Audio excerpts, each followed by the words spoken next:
দিন পেরিয়ে রাত হয়, তবু যেন মাওয়া লঞ্চ ঘাটে অপেক্ষার প্রহর শেষ হয় না নিখোঁজ মানুষের স্বজনদের।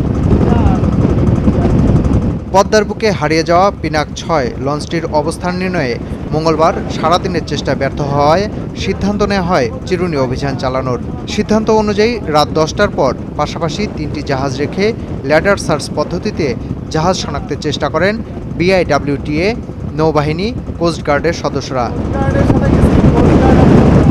কয়েক কিলোমিটার এলাকা জুড়ে সাইড স্ক্যান সোনার প্রযুক্তি ব্যবহার করে ডুবে যাওয়া লঞ্চটির অবস্থান নির্ণয়ের চেষ্টা করা হয়। ২ ঘন্টা ধরে চালানো এ অভিযানে ৪টি স্থান চিহ্নিত করেন কর্মীরা, যার মধ্যে একটিতে লঞ্চটি উল্টে থাকার দৃশ্য ধরা পড়ে। পরে সেটি নিয়ে পর্যালোচনায় বসেন উদ্ধারকারীরা, যদিও এ নিয়ে আনুষ্ঠানিকভাবে কিছু জানায়নি কর্তৃপক্ষ। এটা করেছে আমরা সম্মিলিতভাবে, এটা একই ফরমেশনে আমরা নিয়ে ৩টাকে পাশাপাশি নিয়ে আমরা আপ অ্যান্ড ডাউন আপনার যে পথের উপর যে রুটের উপর চলাচল করেছে ওইটাকে মাঝে রেখে আমরা ভাটিতে ৩-৪ কিলোমিটার গেছি, আবার উজানে আসছি। এরকম রাতভর অভিযান চালানোর কথা থাকলেও তা আর হয়নি।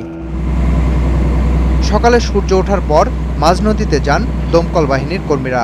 প্রথমে জেলেদের জাল দিয়ে এবং পরে ডুবুরি নামানো হয়, কিন্তু সেটিও ব্যর্থ। স্রোতের টানে নরম মাটিটা সরে গেছে, যা এখন বালু শক্ত হয়ে আছে।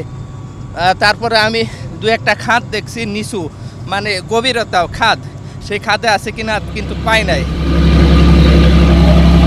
উদ্ধারকারীরা বলছেন লঞ্চটি শনাক্ত করার পর রুস্তম দিয়ে লঞ্চটি উদ্ধার করা সম্ভব হবে।